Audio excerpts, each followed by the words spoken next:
There are very few situations in your life that are as disconcerting and upsetting and shattering as being told by somebody that you care about or even somebody that you know that they're struggling with thoughts of suicide. Society as a whole, through organized religion to just society today, we frown on suicide, particularly when we don't understand what it's like to be in a place where you feel like suicide is your only option. It's a plague in our society. You know, they put up the numbers of people that die in car accidents state by state. Imagine if they put up the numbers of the people that commit suicide, attempt suicide, or actually succeed. The numbers are staggering. The answers, though, seem to be few and far between. Help can seem so far away. So, what do you do? Somebody comes to you and says, I am considering taking my own life. It's not up to you to decide whether that's a real statement or they're trying to get attention. It's not up to you to try and fix a person. But I'm going to unpack the two things that I believe you need to say to help get that person through the immediate crisis. The first is to ask them to be patient. The second is to beg them to reach out to someone. Going to unpack those today right now. Let's kick off and see what happens. Welcome to Shattered the Podcast. STP is the story of my journey from the depths of mental illness to a place where I could live again. Okie dokie. Today's podcast comes out of a couple of questions that two kids asked me this week. Basically asked me, what do you say when you think a friend's in trouble? They might be contemplating hurting themselves. They didn't ask it as eloquently as I've just put it, and it came out through conversation. But what struck me is how helpless these two teenagers felt. Because, of course, somebody tells you that they're considering taking their own life. You're not an expert. You're not a psych. Even if you are, if it's somebody that's close to you, you're not allowed to treat them. But what do you say? If you're like me, you're just a layman. You're just a person. Well, there's a few things surrounding this conversation that I just want to mention first. The first is that what a position you're in that they have trusted you with this information. Now, like I said in the beginning, it's not up to you to decide whether this is a real need or whether it's a cry for help. That doesn't matter. All that matters is that person safe? That's what you have to consider. As well, you have to understand that you cannot fix their problem. You are not prepared, either mentally or educationally or in any way, to fix this person. You can be part of the team. You can be on the team. You can be the captain of the team, but you're not the coach. You're not the person that makes the decisions. You're just somebody running alongside them, hoping that they keep up. Once you start to go down this road where you feel like you're the only thing that's stopping this person from taking their own life, that is equally as dangerous. You should never, ever, ever get to that point. So, as I mentioned, two things that you can say to a person that comes to you and says, I'm considering taking my own life. The two things that I would say are, please be patient. It sounds ridiculous. This concept of stay another day, just wait. I've lived it myself. I get caught in a panic of something's happened and I get flustered and I turn into a person I don't recognize. My mental health symptoms take over because in the moment I'm overwhelmed. But I've learned that if I just wait, it's not that I wake up the next day and all the problems are gone. No, that's not the case at all. But the feeling, the depression, the anxiety is not as great the longer you wait. Now, it may take a couple of days, may take a couple of weeks. But if you wait, if you are patient and safe, you will be able to make it through. So that's the first thing I would say to somebody. Please stay another day. Just promise me you'll wait. Now, the second thing ties into how we started this conversation.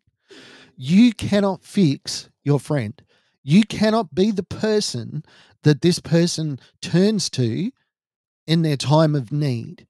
Now, you could be somebody that is on their side. You can be somebody that's their greatest advocate, but you can't fix them. But there is people who can start them on the journey to getting better, not well, but getting past this suicidal ideation. And they are out there and they are waiting to help you. I'm begging my friend, if they tell me that they are struggling with suicidal thoughts, I am begging them to speak to somebody, that is in a professional capacity, be it a counselor, be it a psychologist, be it their GP. They just need to speak to somebody that can help them get started on their wellness journey. It takes humility to do this. You need to understand that you cannot fix this person. And if you're listening to this and you're like, look, I've been working with my son and you know, I'm fixing him. The sad fact is that you're not. You might be helping them to mask symptoms. You might be putting a temporary stopgap on it, but you're not fixing them because you can't. Now, I'm not saying that there are cases where you can't be the person that is the catalyst for change. But if somebody is serious, if somebody is truly considering taking their own life, they need to speak to someone. Now, if somebody shows you the honor, I guess, somebody's not going to tell you that they want to kill themselves and really mean it unless they believe in you, unless they believe that somewhere inside of you they have enough trust, they have enough care about your thoughts that they're happy to share this with you. Well, not happy, that they will share it with you. And it is a big deal. And if somebody does come and share with you that they're struggling with their mental illness, of course you want to thank them. Thank them for their trust. All the while understanding that all that trust, all that love, all that passion and compassion and empathy that you have is not going to fix them because you are not equipped to do it. It's a hard reality. I've had to walk away from people that have just told me that they're going to try and take their own life. I've tried to make sure that they're safe. I've tried to make sure that they've reached out to somebody. Where I can, I've gotten somebody in authority involved. Let them know what's been said. But at the end of the day, I have to walk away because I am unable to fix that person. And yes, it does take a measure of humility, but it also speaks to your intelligence, your emotional intelligence. Now, people have said to me, oh, Mark, you should become a social worker or a psychologist or something. There's no way that I could do that because I don't have the emotional capacity to deal with somebody else's problems. I just can't do it. I can, be a support to my kids. I can love them. I can be passionate about them. I can try and ensure that they're taking their medication. I can try and ensure that they're going to see their specialists. But at the end of the day, I know that I am not the person that is going to fix them. Can be hard. So let's just reiterate, because I'm going to close out today. The two things that you need to say are, please reach out to someone, talk to someone, even take them to somebody if you're that concerned and you think that they won't.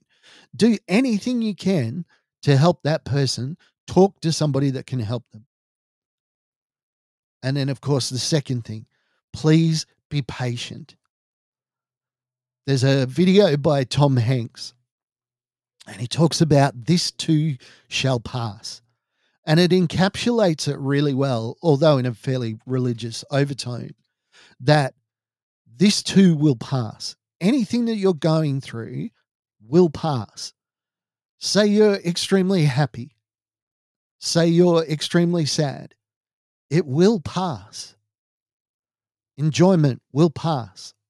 Passion will pass. The intense pain of a mental health emergency will pass. It won't seem as desperate or impossible if you just give it a chance to ride that wave, ride the initial wave through, so that you're able to get to a place where you can get on your feet and make good decisions. Sounds simple. Ask them to go see somebody. Ask them to be patient. And at the end of the day, that's all you can do. And look, if somebody comes and tells you that they are wanting to attempt suicide, it's not on you to save them.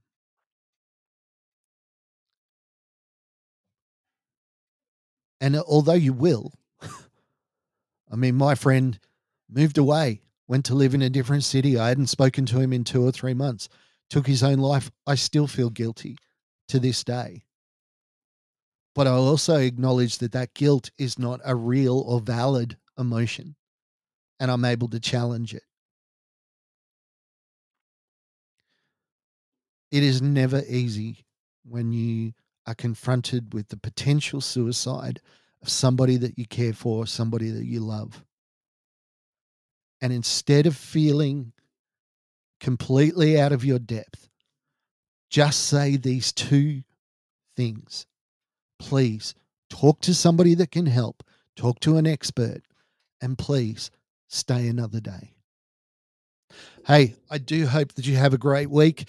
And I do hope that the person that you're caring for or yourself is doing those things. They're asking for help. They're getting help where they need to. And they're being patient in the horrible times. Hey, have a great week. I'll speak to you again soon. Bye for now. Hey, thanks for joining us on Shattered the Podcast. I'm Mark. Special thanks to my producer, Meredith Brosnan, and also to Torian, Kevin, and Lorraine. And we can't forget the amazing band Adelaide, who let us use their song as our theme. For more information, check us out on all your socials, STP Shattered the Podcast.